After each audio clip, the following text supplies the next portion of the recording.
more power, better aero, even better than the regular GT3, which is already incredible, and even more aggressive design, as well as the time when you're going to be able to see it and when you're going to be able to buy one. All the details about all of those things in this video, so stay tuned.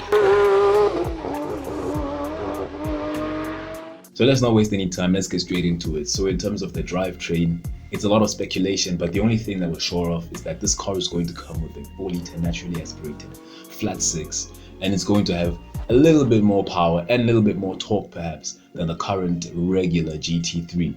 So how much more? We don't know, but the speculated numbers are about 395 kilowatts and 480 newton meters of torque, which is 7 more kilowatts than the current regular GT3 and 10 newton meters of torque more than the current regular GT3. In terms of the transmission of the upcoming GT3 RS, what is it exactly that you're going to get?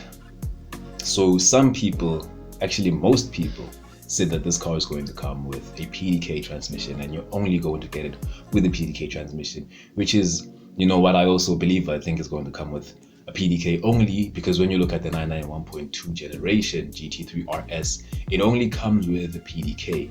So it's very highly likely that this one's going to come with a PDK as well. And if you watch all the videos of the prototypes, you can only see, you know, that, or hear, you can only hear that this is a PDK.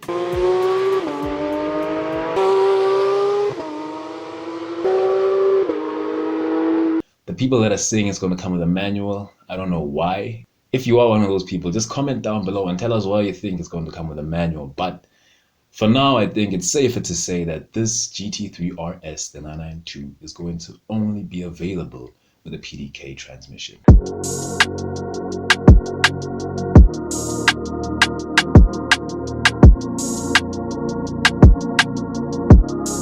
Damn, dude, this is wild. Starting from the front, it has bigger radiator ducts on the hood compared to the GT3.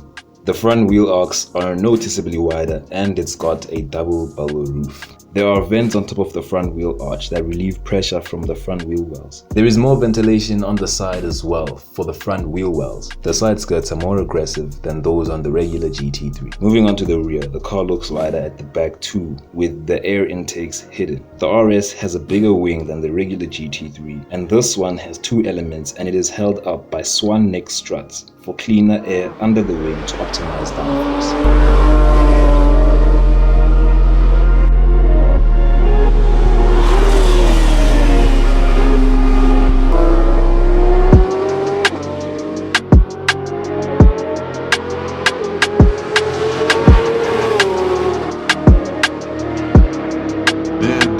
If you're looking for more evidence about whether this car is actually wider or not, the prototype has been seen running on Michelin Pilot Sport Cup 2s, and the tires that it's been running on are 265s on the front and 325s on the rear, which means that the rear tires, each tire is about 10 millimeters wider, and also on the front, each tire is about 10 millimeters wider, meaning all the tires of this car are wider, making this car wider. Therefore, they have to extend the wheel arch so that it can accommodate the extra size of the tires. So just to conclude, in terms of the design of this upcoming GT3 RS, we are going to get a double bubble roof. The whole car is going to be wider. The wing is going to be, obviously, as you can see, it's going to be massive. And also this car is going to have loads more visible aero, like the vents on the wheel arcs, the vents on the side, and the vents, you know, by the rear on the side, on the hip of the car for the engine.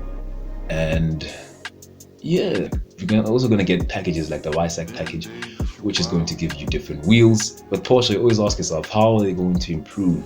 But they always manage to improve. They always manage to do it better than you expect.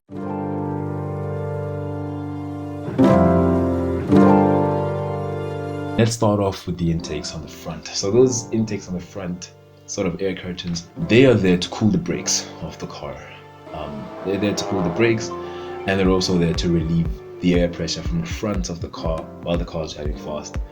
And they relieve a lot of pressure as well in the front end of the car. And then you get the radiator ducts of this car. What they're there to do is that they're there to relieve pressure from under the car, and they're also there to create downforce in the front. And since they're bigger, you can only assume they're designed to be more effective than the ones on the GT3. And then you get the vents on the front fenders of this car.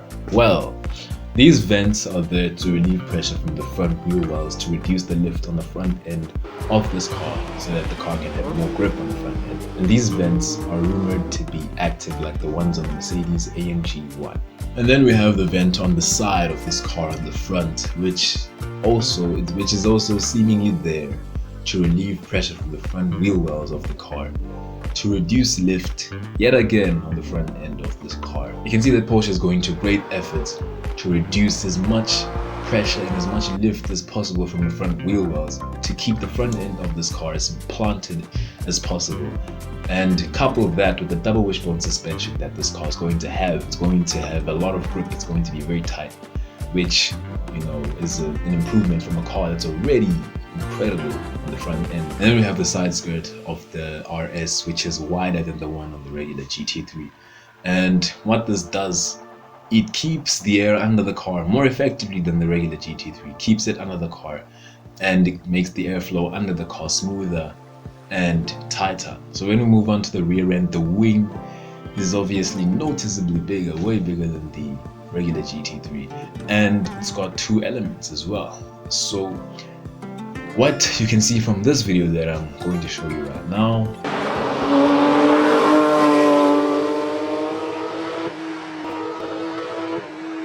what you can see from that video is that this car has active aero with that rear wing. It uses it as an air brake in that particular example. It probably also has DRS as well.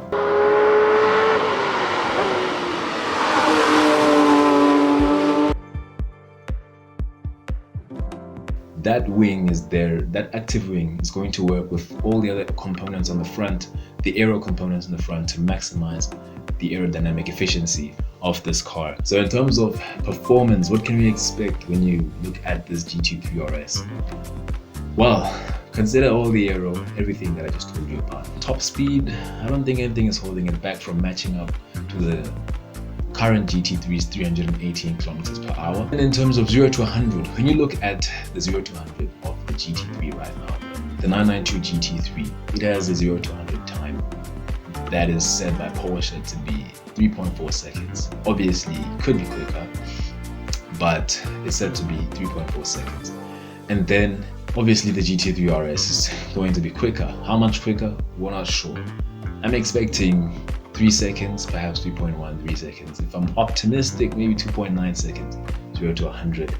But yeah, man, I'm just saying that considering what we have right now and all the aero, all the things that they have added to this car. But we'll see those times when they come out, because all we can do is speculate. There are no figures, there's nothing official that has been said yet about the GT3 RS in terms of the performance of it. We can expect to see it this year. Seems like the reveal is going to be this year. And then the launch to market where you can actually buy it is probably going to come early next year, or also even later this year. So that's it when it comes to the GT3 RS. So thank you guys for watching to this part of the video, man, and I highly appreciate it.